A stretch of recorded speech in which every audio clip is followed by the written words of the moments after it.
Well, first of all, I apologize in advance if you see my cat playing around the house because he loves to come and see what's going on here. I love cats, so show it. Show it to me. In fact, he's just right here by my side. I don't know if I can show it to you. Oh, that's cute. Oh, yeah. Yeah, but I had 10 cats at some point. Oh my God, I just can't believe that. But they were like 8 of them were stray cats. No. I just, like more and more kept coming and. No. For me, one, it's enough. I mean. Yeah. I know. Having him is like having 10 cats. Like. Okay. Well, we have a doggy now. It's just like a cat. Yeah, I saw your dog in the Instagram live with Simone. In fact. Oh right. You heard his scream. Yeah. He was there. Right. He's always there. He's lying next to me now, but I'm not gonna pick him up because he doesn't like it. No. My cat doesn't like to be picked up too, but no, I don't know. Saw it. No. He's not a very nice cat. So, well, first of all, welcome to my channel and thank you for taking the time in this cold day. At least for me personally, we are in the middle of winter season here. So it is a very painful day, like 3 degrees. I guess you have more friendly temperatures right now. No, it's terrible, but the other way around. It's the hottest day of the year here at the moment. Okay. And it's not even that warm. It's 35 degrees or something, but it's humid and it's terrible. And I didn't sleep good, so I'm. Where are you living now? In the south of Holland. Okay. Well, and talking about temperatures, everything's about to turn red and hot with a new album which is coming in 12 days. Right. Yes. I know you know what I'm talking about, but before we enter into the details of this new album, I would like to introduce you to the audience, especially to Latin American fans who might be not so close to you and your music. Well, for all those out there, Arion is one of the most amazing composers, musicians, and producers of the entire world. He's the god of experimental music. He has been working with some of the most amazing singers and musicians of all time with this project, Arion. Everything started back in the 90s with his first record called The Final Experiment. And from that moment, he couldn't stop creating beautiful experiences. But Arion, let's make it clear. Arion is more than just good music. I would like to give my thoughts on this, but I guess that you can explain it a little bit better than me. Well, ever since I was a kid, I heard Jesus Christ Superstar, which is a rock opera, you know. Yeah. And it had Ian Gillan of Deep Purple in the lead role, and it was escapism, you know. It was like I took the album and it had all the lyrics and had all these images, and it was a whole story. You had different characters, and I could just escape, you know. I could put the music on my headphones and read the lyrics, and I was in another world. And basically, I've always wanted to do that, but my first 15 years I was in rock bands, you know, and they didn't like that. They wanted AC/DC and Iron Maiden and Judas Priest, you know. So in 90, you said it, 95, 94, I started working on Arion, which is basically a rock opera project. So it's each album has a story, and I invite a lot of guest singers from all over the world, but also guest musicians, instrumentalists like guitar players, keyboard players, and stuff like that. And yeah, it's a dream come true, you know, to be successful with something that I've always wanted to do, but also to be able to work with my heroes, you know, because when I started, I would just work with friends, but then I started asking some more famous people and they said yes, you know. and then I got addicted and I wanted more famous people, and it's the biggest honor you can imagine to be able to work with musicians that you grew up listening to. Yeah, and I think that I don't know, I understand that feeling, because that's what's happening to me actually, because I started this channel like I don't know, in March, I think. I've been dreaming with doing this like my whole life. And Great. yeah, I started with small bands, and well, I'm like scaling from steps to step, you know, and well, every day is a little bit bigger. Cool, man. So Cool. I understand your feelings, and I know how you feel about that. Oh, yes. I know that there is a little story behind the name Arion, isn't it? Yeah, yeah. The story was about an orphan in the Middle Ages, and the orphan, no one knew his name, and he came. He was born in April, which is the star sign Aries, and it's written Aries, and I thought it was pronounced Arius. So I thought I had this chorus on the album which goes Arius, and an English guy told me no, that's the wrong pronunciation. It's called Aries, and Aries doesn't sound cool, you know. It doesn't have that ring to it. So then I thought I gotta change it, which is good, you know. Then I have something of my own. And the story was set in the Middle Ages, as I said, so I wanted something old-fashioned, which is the AY in the beginning, you know, that's Old English spelling. But I also wanted something modern, because the story was also set in the future in 2084, which is the ON at the end, you know, of electron and magnetron or whatever. Tron, you know, sounds very futuristic. So yeah, that's how I came up with Arion. Okay, and you have 10 albums now, and you keep spreading your magic across the universe with the Arion family. Also, you have been putting everything into your live shows, from the theater equation to Live Beneath the Waves, blood, sweat, and tears, maybe more tears than the rest of the ingredients, with a couple of headaches in the middle. Oh yeah, a lot of work. Something that I have to say about your first live registration, which was the theater equation, is that the singers had like a headset microphone, which after that show, I haven't seen those microphones again, like in your live shows. It didn't sound good. Are there any reasons for that little change? Yeah, it sounded shitty. Okay. It was terrible. It was necessary, you know, because they had to use their hands. And of course, the theater equation was a play, you know, where they really had to act and they had to like push each other, and so they didn't have hands free for microphones, so they had to use these things.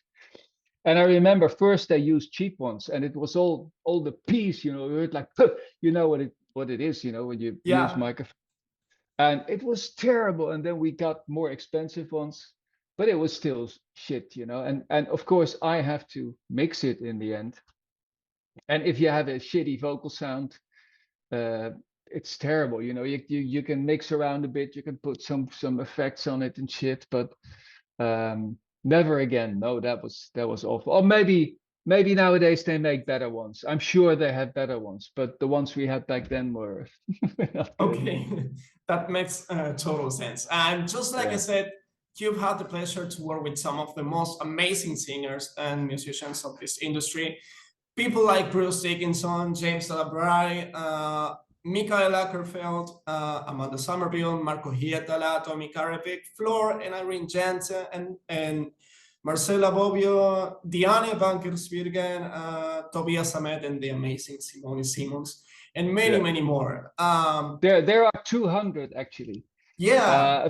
A few weeks ago, I got an email from a fan, and she made a whole universe with all these stars, and all these stars were the singers. So it was this big poster with all these little stars, and I said, "How many are there?" She said, 200. Oh my God! Holy shit! Yeah, that's too much. How do you feel after so many years, after living some of the most amazing moments, like after writing some of the most amazing albums ever and having the chance to work with those amazing artists? It is the best thing there is, you know. You mentioned Bruce Dickinson. As a kid, you know, I remember watching Monsters of Rock Festival on TV with my friends, and Iron Maiden came around, you know, and Bruce Dickinson was running and running, and we were like, whoa, look at that guy, you know. And if you would have told me back then, you know, well, that guy is going to be in your studio singing your song, you know, I would have said, you're crazy. That's never going to happen. And same with people like Steve Vai, you know. I mean, when I heard Steve Vai play, I gave up playing myself, you know. I thought it can't be more innovative than Steve Vai. And if that right, same thing, if back then you would have told me, well, this guy is going to play a solo of more than 3 minutes on your album, you know, I would have said no. So yeah, there's nothing better than that. No, nothing will ever beat that. I did an interview with Diane like a couple of months ago. Great. We've been talking about her solo album, well, which is called Diane, in fact. And she told me that Arion is a big family. I told you, I've been in bands, you know, ever since 1981, 1980. I've been in a lot of metal bands still for 15 years, and I've been touring with them. And there were a lot of unpleasant people, you know, and there was a lot of sex, drugs, and rock and roll. Well, the sex was okay, of course, but the drugs and you know, and there was a lot of aggression and a lot of people I just did not want to work with, you know, and a lot of people who spoiled the atmosphere. So of course I have good memories of those years, you know, because it was touring and stuff like that, but also a lot of bad memories. And when I started Arion, I was like, I want to work with people that I like, and I don't want any more assholes, and I don't want any more egos and difficult people. And so as soon as I asked the singer, and it has happened plenty of times, you know, and I get the feeling that you know, he only will do it for the money. And I mean, I had one guy saying, well, do you want to be on Arion? And he said, you better have a big wallet. That's exactly the line. And I was like, yeah, my wallet is plenty big, but not for you, man. So yeah, the thing is now when we do live shows, it's all people who want to be there. You know, people who like the music, people I like, people who are good people. And yeah, that's my rule. I was coincidentally, I was apping with Dino Jelusic, that amazing singer, yesterday, and he said the same thing. You know, I only want to work with good people, and I don't mind matter how good they are. You know, if I don't like them, then you only live once. Of course, you can make jokes, you know, when you're in the studio, and of course, the atmosphere has to be good. But I want to work fast, because working fast gives you a good result. You know, if you spend hours on one line, which I did with the bands, again, those bands in the 80s, you work hours on one line and you ruin the whole atmosphere and you ruin the whole song. And it's, you know, I want to work fast. And Diana is the same, and Simone is the same, you know. So I prepare everything really well. That is very important, you know. Before a singer comes to my studio, they know exactly what to do. So you start from a very high point, and then you try to make that even higher. You know, instead of starting at a low point, making it okay, I'd rather make it perfect. Yeah. And Arion sounds perfect. It is perfect. Thank you. In so many ways. Now, in the previous question, I mentioned one special guest of your live shows and albums, of course. We are talking about the amazing Simone Simons, and she's one of the reasons why we are here today. Because cool. you guys are going to release a new album called Vermillion in 12 days from now. I had the opportunity to listen to this new album like 12 days before. Before this interview, and I have to say that I had to give it a few shots because it is something out of this world. It sounds like Epica and it sounds like Arion, but at the end of the day, it sounds like something else. Something that's pure and full of original ideas and magical sections. Do you remember when did you guys get in touch for the first time for making this album? I think about 5 years ago. Of course, we've been. Yeah. No, we've been in contact a lot, you know. Of course, she was on my Arion album. She was in the Arion live shows. But 5 years ago, she contacted me out of the blue. I remember she was in a hotel and we were Skyping and she was like, let's do an album together, you know. And I was like, of course, but, you know, life gets in the way. I was working on so many projects that I was like, I want to do it, but it's not something I want to do fast. I want to take my time for it. So I need to have time for it. But I will let you know when I do. And it took a couple of years. But then I was working on an Arion live show and that work was over. And I thought, okay, I have a year now to work on Simone's album. So I contacted her. What about now? You know, she said, well, I'm kind of busy right now, but let's do it anyway. Otherwise, it will never happen. So I think about 1.5 years ago, we started working on it, which means we first had a lot of Skype calls because we wanted to be on the same wavelength, you know. And for me in Arion, I do whatever I want. You know that it's so many different styles of music. But of course, for Simone, I have to make an album for her. So I have to please her, you know, I have to respect her wishes. So it was very important for me that I knew exactly what she wanted to do. So yeah, we've just been sending each other songs that we both like and music that we both like, and we found a lot of common ground. So that was a good start. Yes, and I know that she's a perfectionist too. Like she knows exactly what she wants to do. She knows what she wants, which is sometimes hard, you know, because if I've been Yes. working on a song for weeks and I send it to her and she's like, well, yeah, I don't really like it. It's like, oh, it hits me like a hammer. Because that's my, oh my God. that's my life, you know. I worked on it for a month, day and night. But I love people who are honest, you know.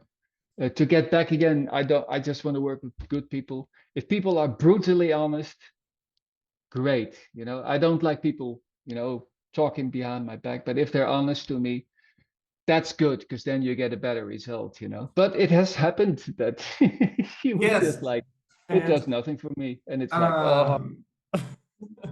I remember I talked to her in person here in Argentina in 2022 when she came with Epica for cool, like doing a show here, and she is like a very like grounded person. Like she, just like you said, she is a perfectionist and she knows what she wants to do, and she won't stop until she achieves what she wants. No.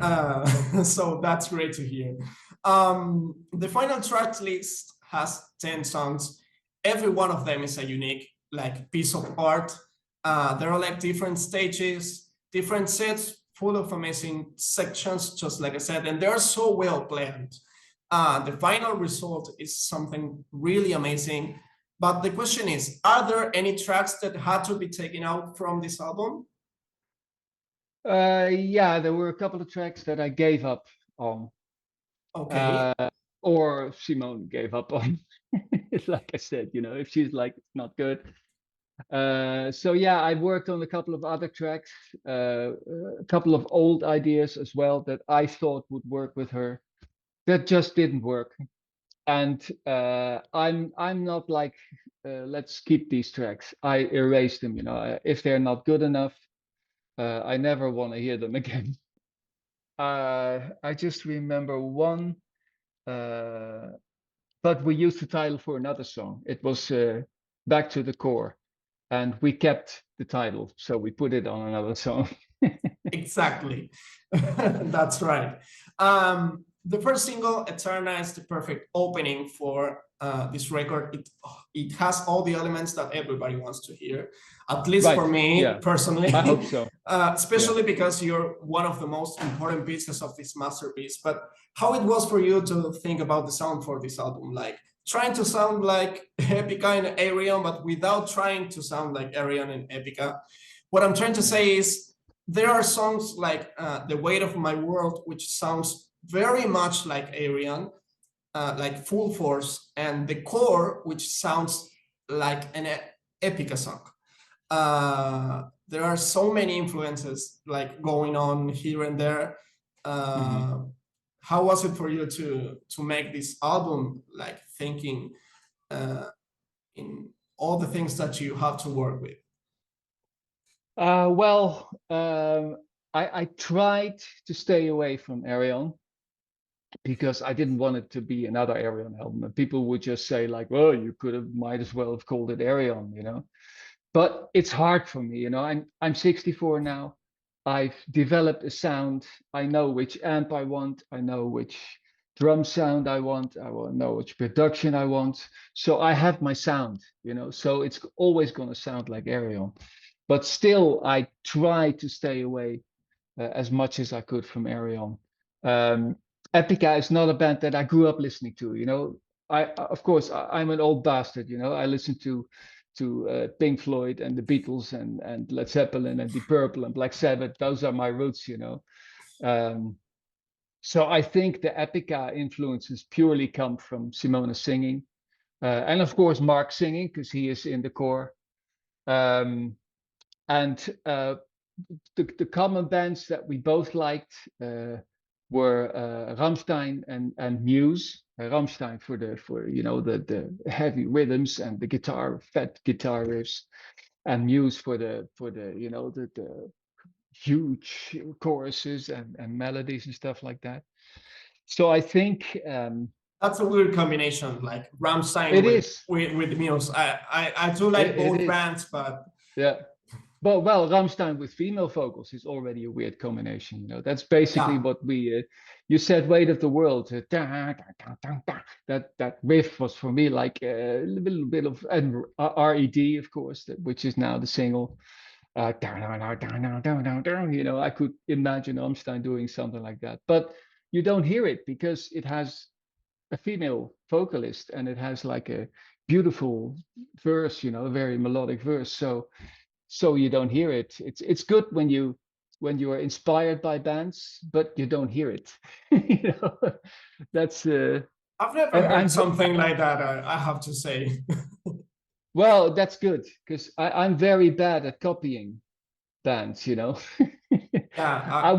I would be a very bad tribute band guy because I couldn't do it. You know, if I do something, it always sounds like me. So that's good. I bet that you cannot copy a band even if you try it. No, because I do try, you know. I mean, people hear Pink Floyd influences in my guitar playing, you know, which for me is totally obvious. But I still hope that, of course, he's been my biggest inspiration, but I still hope that people recognize my style in there, you know. So.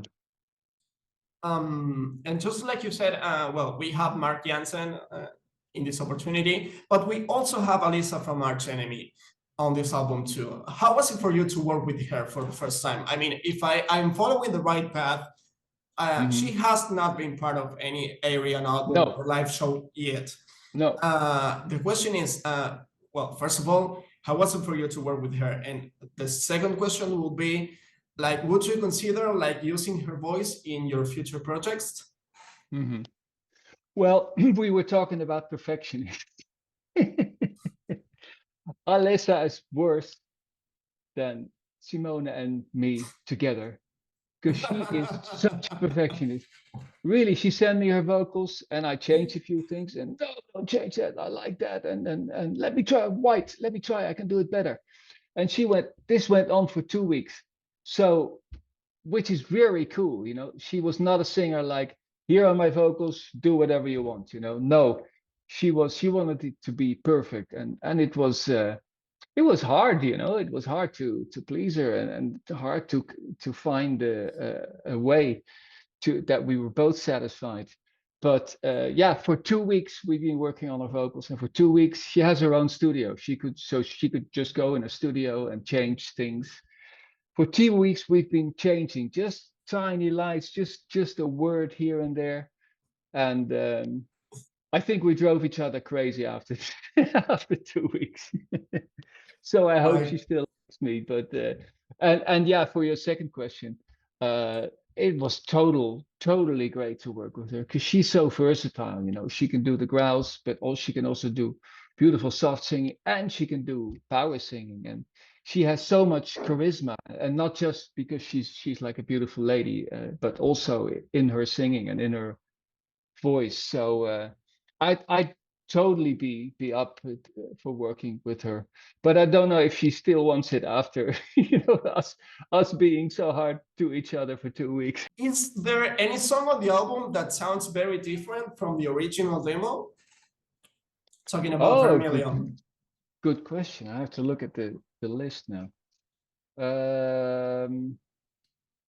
Well, the thing is, my demos are basically almost already finished songs. Okay. Because I have my own studio, so I don't start with a demo. I start recording the real song straight away. Basically, the demo is just a little piano playing the melody. That's the demo. So yeah, all the songs are different from the demos if it's just a piano. But I build it up. Like I just said, I work on a song for 2 weeks to a month sometimes. And it's just building of little sounds. If you listen to this album, you hear a lot of sequencer, synthesizer sounds, which is a new synthesizer that I worked with the first time. And I can work for days with that thing, to try to find the best sounds. Sounds are so important for me. And then Simone comes, and she was actually surprised. She came for the first time. I think she came to my studio 4 or 5 times, and then she stayed 3 days. And she sang the song, and I was like, great. And she said, okay, good, we have a good demo now. I said, no, that wasn't the demo, that was the real thing. She was not used to it. Yeah, but I always record demos first. And then I said, no, this is it. And then, of course, she came 4 or 5 times. So every time she came, we could improve little lines here and there, But yeah, so I don't really have demos. Okay, that's something very interesting, because every musician has its own different way of working. Of course. Yeah. Well, if you're a band, you go in the studio with the whole band and you start playing and you start experimenting, and then I can imagine you have a lot of demos, that were not used. But I'm not a band, I'm all alone, and I have musicians sending me stuff, or like a drummer. Sometimes I record a drummer myself. Sometimes for this Simone album, the drummer recorded himself in his own studio. And that's the way I work. I program the drums, I send it to him, and then I always tell all musicians, also singers, this is my idea, but please change it, make it better. This is just the basis. So I send it to the drummer, and then he will do his thing, send it to me, and I will tell him that needs to be different, that needs to be different, and then he sends it to me again. Like I said, perfectionist, and until we're both happy. Cool. Now that I don't know, I have a more personal question. Can you describe Simone in 3 words? And how do you feel with the fact that you guys are like the mother and father of this album together? I would say I'm the grandpa, and she's the mother. I'm much older than her. Well, an amazing talent she is. She's very versatile, and of course she's beautiful. Let's not beat around the bush. That's right. I agree. And there are so many layers to her, and she can do so much. And for me as a composer, it's so great to work with a singer like this, where you can go so many ways. You can use her voice in so many different ways. The beautiful melodies, sometimes a little bit heavier, and you have her opera voice, which goes as high as you want. Because in the first song, Eterna, some people say I can't hear Simone, but it's all Simone. It's 200 Simones recorded all over each other, because she has such an enormous range. So Yes, and closer to the end of the song, there are a lot of like choirs going on, and it's pure Simone. And I mean, It's all Simone, yeah. You have to just give it a few shots just to know what is happening, but it's pure Simone. That's right. In Eterna, it's also JC. He's someone I work a lot with in Arion, and he does like the, you know, the operatic male voice. So yeah, and then there's Mark in 2 songs, but that's it. The rest is all Simone. And there is something that I want to know, because I don't have the album yet. I don't have the details and the feats, like. But I remember that there is an Apocalyptica member too on this album.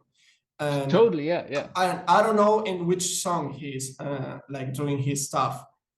He's in the last song, so that's Dark Night of the Soul. It's the beautiful piano ballad, and it's piano, cello, violin, and vocals. Okay, that's good to know. Do you have any favorite song from this album? Like, mine's are The Core, R.E.D, and Dark Night of the Soul, of course. Oh, cool. Oh, yeah. I'm very proud of. I have to look again at those. In Love We Rust. I think that's the.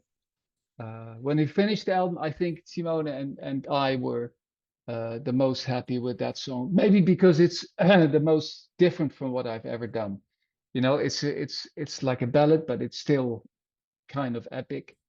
And I just love the chords. I'm a guy of chords and melodies. You know, that's what I like.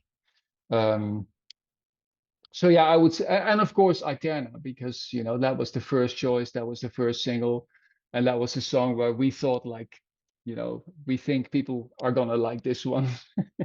Great. But yeah, with the songs you mentioned, you know, when I had the core, you know, it felt so strong, and it was hard to pick singles of this album, you know, because I remember Pertu of Apocalyptica, he heard the album.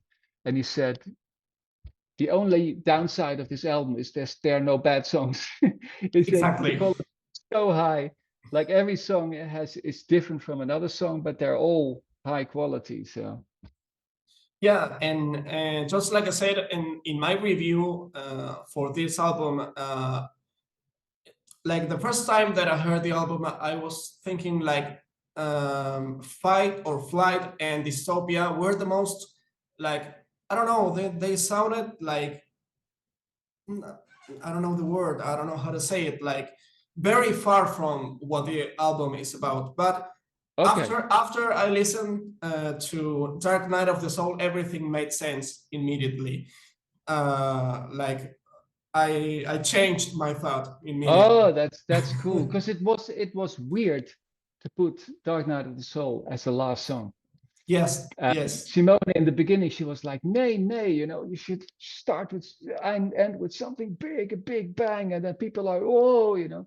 And I thought, no, you know, if you put this song in the middle of the album, it will take away the speed and of the whole album. And if you put it at the end, it's kind of an afterthought. You know, you had 9 songs where so much is happening, and then at the end you get like, this beautiful piano ballad where you can just float away and relax after having listened to such an intensive album. Exactly. That's what I thought immediately when I heard Dark Night of the Soul. Well, before I let you go, I want to ask you something. Do you want to share something else with us? Like, do you have any other projects in the making? Well, I have remixed my Arion album, The Human Equation, which is a fan favorite. But I never really liked it because I didn't like the mix. I didn't like the sound of the drums. So I said one day I'm gonna remix the whole thing, which is a lot of work. You know, people often think remastering and remixing is the same thing, but you know, remastering takes a day and remixing takes a month. Exactly. So I remixed the whole thing, and I'm totally happy now with it. And we will release that early next year. in many different formats, because I also found a lot of bonus tracks, a lot of covers we did as a joke, and a lot of some songs that we didn't use on the album. So yeah, I think that will be the next release. Thank you for being so kind. Thank you for being so humble and for making this possible. I am very happy to be in front of one of my favorite songwriters of all times. It was a real pleasure for me to share this beautiful moment with you. And thank you for your art and for your human quality. Cool. I enjoyed it too. It was great. Spontaneous interview. We came up with it today, I think. And it was fun. You did a good job. I remember I was talking to a friend of mine like a couple of hours ago, and I said to him, like, literally, I woke up with a message from Arion, and he said, "Hey, let's do the interview." And yeah. I was like, "But I don't have nothing yet. Like, I don't know what to do. I don't know how to." You did perfect. You did perfect. I immediately like had breakfast, and I seated on my computer and started listening to your, I don't know, cool, some of your songs. And obviously I had to give it a new shot to Vermillion one more time. Right. I hope to see you in Argentina someday. You have to. I'm such a recluse, you know. Oh my God. Sorry, chances are very slim. Oh my God, that's bad news for me. Well, sorry. See you next time. Okay, and thank you so much. Have a great day. Bye bye. You too. Bye.